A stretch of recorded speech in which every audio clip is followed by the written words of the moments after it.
la socotaa walaalkayga muslimka ah in cid walba ay gaari karto guusha hadday guushu tahay wadada lagu gaaro horumarka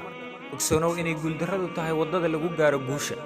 ma la socotaa in shakhsi walba oo guulaystay dunidani ay soo martay ayaamo guuldarro iyo ayaamo madow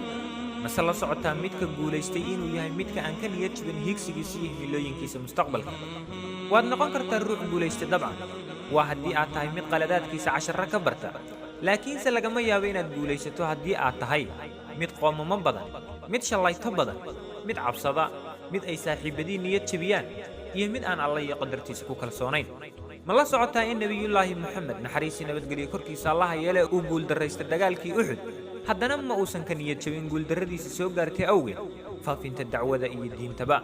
ma la socotaa in nebi muuse laga eriyey dhulkiisii hooye looguna hanjabay in la dilayo haddana kama uusan niyad jabin inuu wajaha gaalkii weynaa ee fircoon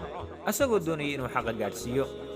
waddada guusha waxaa yaala jidgooyooyin tiro badan laakiinse waxaa ka bixi kara oo keliya nin geesi ah aanan waxbana u arag jariixooyinka ka soo gaara wakhtiga uu guusha hiigsanayo wanaaji cidda aad saaxiibka la tahay si aad u gaarto himilooyinkaaga waayo waatuu xadiis nebigeenna suubani ku yidhi saaxiibka xun iyo kan wanaagsan waxay la mid yihiin sidaa adoo la fadhiistay